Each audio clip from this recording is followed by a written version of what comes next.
From Del Mar to Middletown, Bombay Hook to the Brandywine, Dover to Wilmington. This is the Caesar Rodney Institute Policy Podcast. Today, Michael Tanner, Senior Fellow at the Cato Institute, talks with CRI Communications Director Sam Friedman about the entitlement crisis in Delaware and nationwide. Here's Sam. Michael, first I want to talk about the entitlement crisis that you believe this country is facing. Can you just explain a little bit what you mean by entitlement crisis? Sure. Well, the fact is that we, of course, face an enormous national debt. It's about $18.2 trillion. So clearly, we can't continue to spend money the way we've been spending it.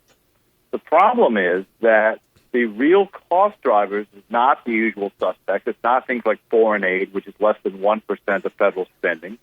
It's not domestic discretionary spending. It is entitlement programs, and specifically three: Social Security, Medicare, and Medicaid. Those three programs alone add up to about half of all federal spending, and that's they're only going to increase as a percentage as we go forward. What is the major problem when anyone tries to bring reform? What are you noticing is really stopping people from really addressing these issues?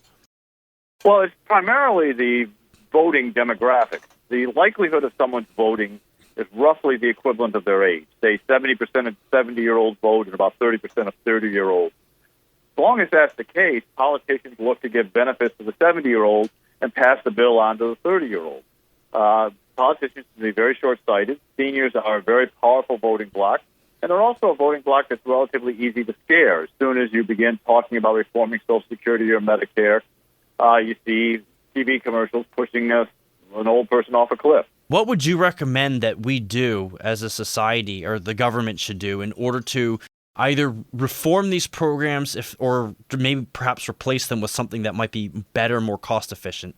Well, I think it's clearly we have to face up to the fact that as far as young people go, we've lied to them.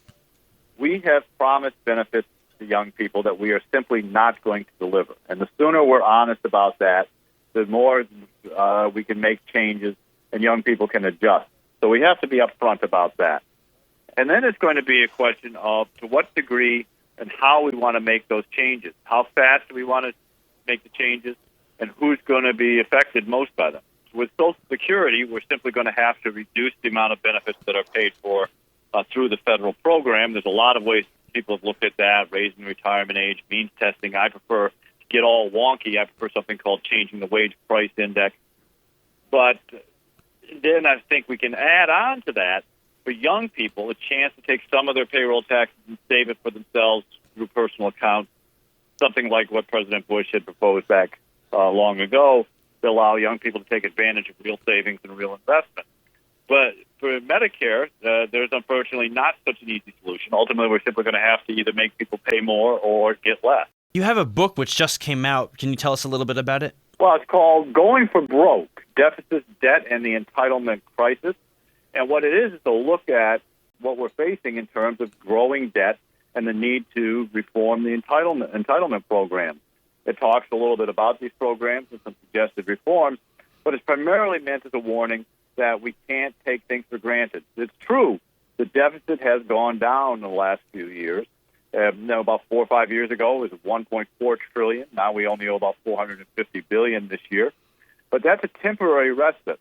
Within about 2 years, deficits are going to begin climbing again, and we'll be back to trillion-dollar budget deficits within the decade. And at the same time, of course, even a $450 billion deficit adds to the national debt.